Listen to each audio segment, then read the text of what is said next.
all my dear students. Once again, welcome to the Defense Services Academy English tutorial. And you know me, I am Professor Neetu Ghai, your English mentor.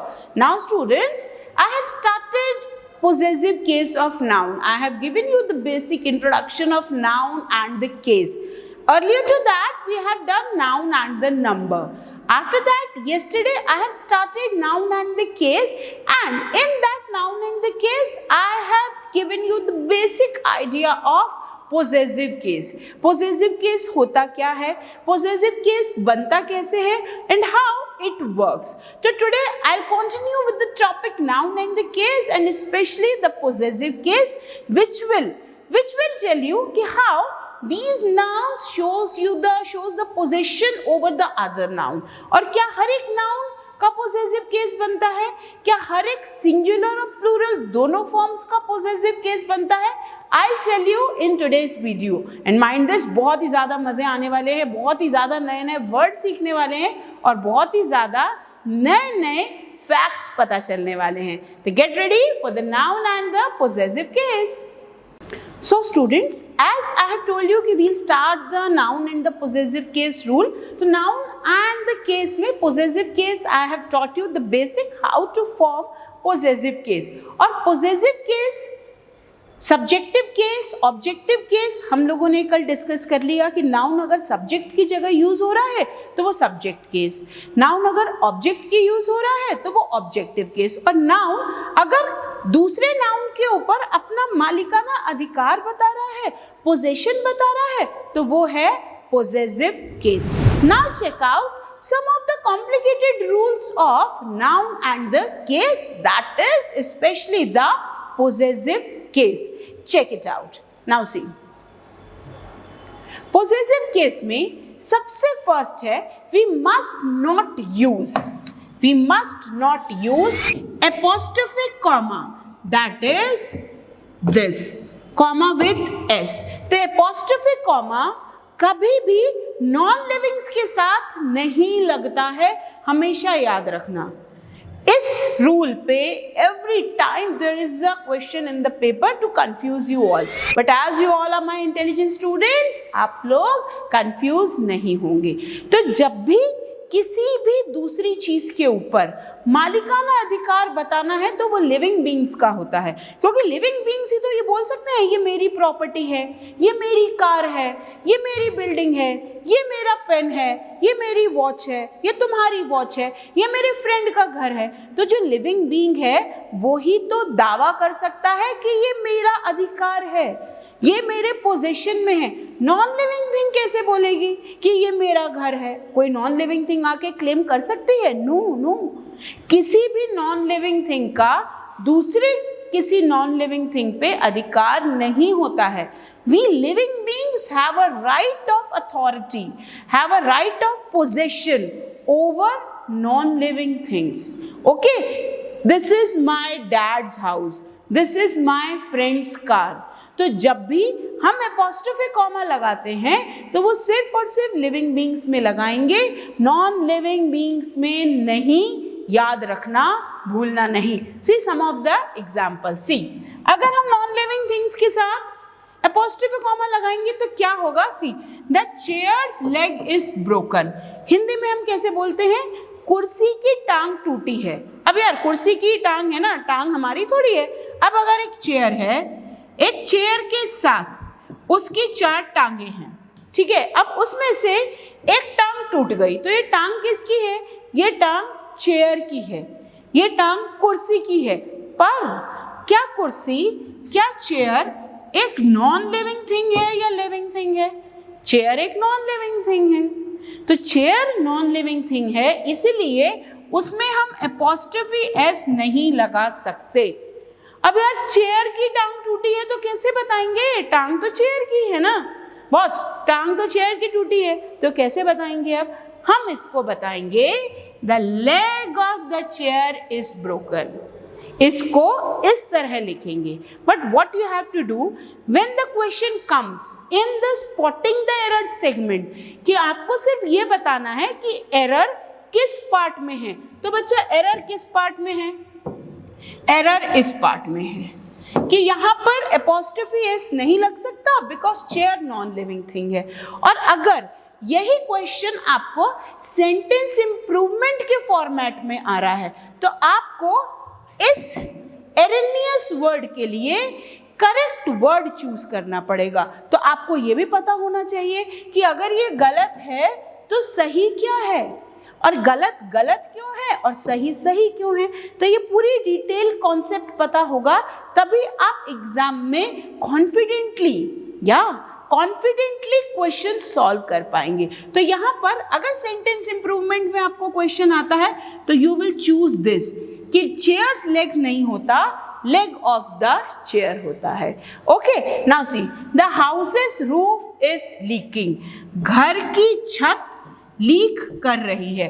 अब छत किसकी है? घर की है। Of course जब आप घर की छत की बात कर रहे हो तो छत तो घर की ही होगी। अब अगर घर की छत लीक कर रही है तो हम इसको कैसे बोलेंगे? हाउस तो नॉन लिविंग थिंग है, और नॉन लिविंग थिंग में आपको पता है कभी भी अपोस्ट्रोफी कॉमा नहीं लगता, तो एरर यहाँ है। इसको लिखेंगे roof of the house is leaking. Okay, तो the most important rule for the possessive case is non living things are never used as possessive case. कभी भी apostrophe comma non living things के साथ नहीं लगता है, ये याद रखना। Okay, now come to the next rule, and the next rule is apostrophe comma या s is used with singular nouns।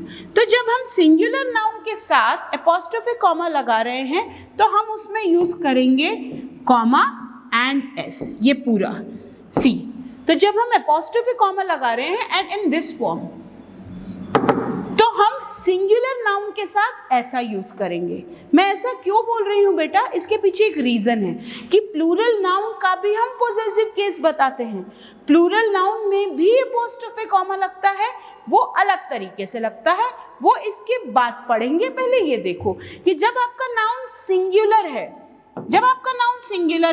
तो कॉमा भी लगेगा और एस भी लगेगा। For example, he is Ram's brother, वो राम का भाई है, वो राम का भाई है। दैट मीन्स राम का अधिकार है उस पर, यार मेरा भाई है वो, ठीक है, मेरा भाई तू, याद है? तो हम बिल्कुल गा के बोलेंगे कि वो मेरा भाई है, वो मेरा दोस्त है, मेरी अथॉरिटी है उस पर, वो मेरे कंट्रोल में है, मेरा अधिकार है यार उस पर, मेरा भाई है वो। तो राम लिविंग बीइंग है, ये लिविंग बीइंग है, तो राम का भाई है वो। Okay, now she is Rahul sister, तो राहुल लिविंग बीइंग है, राहुल सिंगुलर नाउन, उसके साथ हमने लगाया एपोस्ट्रोफी कॉमा, और एस, और ये बन गया possessive case. That is she is Rahul sister, वो राहुल की बहन है। Clear? This is my friends car. Now see, this is my friends car, ये मेरे फ्रेंड की कार है। तो पहले वाला रूल भी रिकॉल हो रहा है कि ये देखो, ये तीनों लिविंग बीइंग है, सिर्फ लिविंग बीइंग में ही अपोस्ट्रोफी कॉमा लगता है, उसके साथ सिर्फ और सिर्फ सिंगुलर नाउन में ही अपोस्ट्रोफी कॉमा लगाकर हम उसका पोजेसिव केस बना सकते हैं। क्लियर? याद रहेगा ये? Okay, now check out the next rule, and the next rule is apostrophe s can be added to plural nouns also। अब वो कैसे ऐड होगा?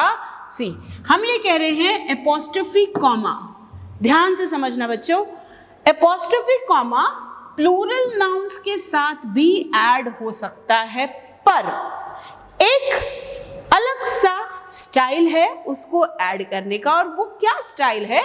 plural nouns ending with s, plural noun ending with s will take this comma only to make it a possessive case।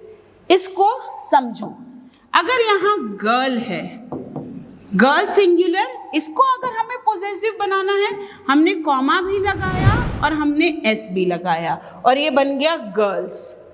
This is girls dress, ये लड़की की dress है। Okay, अब अगर यहाँ पर प्लूरल में लिखा है गर्ल्स, इसको पोजेसिव कैसे बनाएंगे? इसको पोजेसिव बनाएंगे सिर्फ और सिर्फ कॉमा लगा के, 2 बार एस यूज नहीं होगा। This is the rule. We never use 2 times s together in a continuing form। तो अगर हमें कोई भी वर्ड जैसे गर्ल्स, जैसे बॉयज, इसमें पोजेसिव केस बनाना है तो सिर्फ और सिर्फ आपको इसमें कॉमा लगाना पड़ेगा, एस नहीं, सिर्फ कॉमा लगेगा। क्लियर? ओके। अब जैसे this is girls hostel, this is boys room. अब ये सेंटेंस को समझो। दिस इज गर्ल्स हॉस्टल, ये लड़कियों का हॉस्टल है, ये लड़कों का कमरा है। तो one more important thing, whenever we are adding apostrophe comma with any noun, Hindi में हम उसको बोलेंगे की या का। अरे की का की, हमने मूवी देखी थी Arjun Kapoor and Kareena Kapoor starrer movie की एंड का। तो वही की एंड का हम यहाँ याद रखेंगे कि व्हेनेवर हम पोजेसिव केस बना रहे हैं तो हिंदी में निकलता है का या की। कैसे? ये मेरे फ्रेंड का पेन है, this is my friend's pen. ये मेरे डैड की कार है, this is my dad's car. तो जब भी एपोस्ट्रोफी एस लग रहा है या जब भी एपोस्ट्रोफी कॉमा लगेगा, हिंदी में का या की जरूर यूज होता है। आप ट्रांसलेट करके देख लीजिएगा नाउन के साथ। ये राहुल की बहन है, शी इज राहुल्स सिस्टर। ये राम का भाई है, he is Ram's brother। Okay, this is my mom's dress। ये मेरी मॉम की ड्रेस है, this is my husband's watch। ये मेरे हस्बैंड की वॉच है। तो जब भी हम पोजेसिव केस यूज कर रहे हैं, हिंदी में की और का जरूर यूज होगा नाउन के साथ। अब अगर हम ये एग्जाम्पल देखें, दिस इज गर्ल्स हॉस्टल। अब ये गर्ल्स पूरा का पूरा प्रोनाउन है। अब इसमें की का या का कैसे लगाएंगे? एस तो पहले से लगा है, हम सिर्फ और सिर्फ कॉमा लगा के इसमें का या की ऐड कर सकते हैं। कैसे? दिस इज गर्ल्स हॉस्टल, ये लड़कियों का हॉस्टल है, ये लड़कों का हॉस्टल है या रूम है। सी, आपको और एग्जांपल्स यहाँ पे, गर्ल्स हॉस्टल, लड़कियों का हॉस्टल, बॉयज रूम, लड़कों का रूम। Plural nouns not ending with s. अब इससे पहले आपको ये समझ में आना है कि जब भी एस से खत्म होने वाले प्लूरल नाउन है, उनमें सिर्फ और सिर्फ कॉमा लगेगा, एस नहीं। पर कई प्लूरल नाउन ऐसे होते हैं बेटा जिसमें एस लगता ही नहीं है, जिसमें एस लगता ही नहीं है। For example main, for example women. अब क्या करेंगे? इसमें वही अपना पुराना वाला रूल, जब एस नहीं है तो भाई हम एस लगाएंगे, तो हम कॉमा भी लगाएंगे और एस भी लगाएंगे, और अगर एस है तो हम सिर्फ और सिर्फ कॉमा लगाएंगे, ये याद रखना। ओके, सी, वुमेन्स हॉस्टल, तो वुमेन प्लूरल है, हमने यहाँ कॉमा भी लगाया, एस भी लगाया। औरतों का हॉस्टल, मेंस क्लब, आदमियों का क्लब। तो अगेन जस्ट टू conclude कि whenever plurals noun are ending with s, उनके साथ सिर्फ और सिर्फ comma to make it a possessive case, and whenever plural nouns are ending without s, तो उनमें कॉमा भी लगेगा और s भी लगेगा, उनमें दोनों लगेंगे। याद रहेगा ये? I suppose, I hope no confusion till now। सारी चीज़ें क्लियर हो रही हैं, स्टेप बाय स्टेप आगे जाएंगे, कोई जल्दी नहीं है। हर एक चीज़ को समझो, एनालाइज करो, सेंटेंस में अप्लाई करो, then we will go to the next thing. Okay? Yes. अब उसी से ही मिलता जुलता एक और point. Whenever some nouns take a hissing sound with them. Now hissing sound मतलब जब भी कोई भी नाम या कोई भी नाउन के एंड में सा निकल रहा है, सा. अब कंफ्यूज नहीं होना है. अब हमने जब यहाँ लिखा बॉयज, बॉयज सा निकल रहा है, पर देखो ये प्लूरल है, ये प्लूरल है. अब अगर इसकी जगह मैं ये लिखूंगी जीसस या मैं लिखूंगी सुहास, इनकी स्पेलिंग में बाय डिफॉल्ट एस एडेड है. ये सिंगुलर है, फिर भी क्योंकि इनकी स्पेलिंग में एस एडेड है, इनको बोलते समय हमारे मुंह से एंडिंग में सा निकलेगा. जीसस, सुहास. ठीक है, मैं बॉयज बोल रही हूं, बॉयज. तो जब भी किसी भी नाउन को बोलते समय अगर एंड में सा निकले, नो मैटर वो सिंगुलर हो, नो मैटर वो सा उसके साउंड उसकी स्पेलिंग में बाय डिफॉल्ट एडेड हो, वो हमेशा और हमेशा सिर्फ और सिर्फ एपोस्ट्रोफी कॉमा लेगा अपने बाद, दोबारा एस नहीं. क्या हम ऐसा बोलेंगे जीसस? No, Jesus. तो जीसस अगर यूज हो रहा है, एंड में एस है, तो दोबारा एस लगाने की जरूरत नहीं है. पोजेसिव केस बनाते समय ये रूल बहुत इंपॉर्टेंट है कि जब भी किसी भी नाउन के एंड में एस है, नो मैटर वो सिंगुलर है, नो मैटर वो प्लूरल है, हम सिर्फ और सिर्फ एपोस्ट्रोफी कॉमा लगाएंगे. जैसे बॉयज हॉस्टल. अब चेक आउट 2 एग्जाम्पल. अगर मैं यहां बात कर रही हूं बॉयज हॉस्टल, तो यहां पर एंड में एस था, बोलते समय भी सा निकल रहा है, बॉयज. तो हमने क्या यूज किया बेटा? सिर्फ और सिर्फ कॉमा. क्लियर? अब अगर मैं यहां लिख रही हूं जीसस लाइफ, जीसस की life, Jesus singular noun, Jesus and में क्या निकल रहा है? सा. तो हम इसको पोजेसिव केस बनाते समय सिर्फ और सिर्फ कॉमा लगाएंगे, एस नहीं. This is the rule. Clear? See, Jesus life, Pythagoras theorem, Pythagoras की थ्योरम, जीसस की लाइफ, फॉर गुडनेस से, गुडनेस के सेक के लिए, अच्छाई की खातिर. तो whenever some nouns take hissing sound, hissing sound का मतलब होता है, हिसिंग साउंड का मतलब होता है सा. जब भी किसी नाउन के एंड में सा निकल रहा है, जीसस, पाइथागोरस, गुडनेस, तो जब भी ऐसे कुछ नाउन्स जिनके एंड में सा निकल रहा है, नो मैटर वो सिंगुलर है, उनके बाद कभी भी दोबारा एस नहीं लगता है.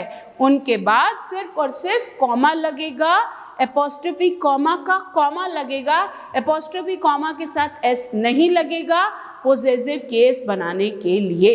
याद रहेगा? कंफ्यूजन तो नहीं हो रहा? होगा भी नहीं यार, इतना इजी तरीके से हम नाउन पढ़ रहे हैं और मुझे पता है ये रूल्स आपने आज तक कहीं नहीं पढ़े हैं. I know this thing. तो as I have challenged you कि जो भी आप इंग्लिश क्लास में सीखेंगे वो आपने कभी नहीं पढ़ा होगा, कभी नहीं सुना होगा, बट वो मोस्ट इम्पॉर्टेंट है स्टिल. तो just analyse yourself how much you were missing before this. कितना सारा आपको पता ही नहीं था.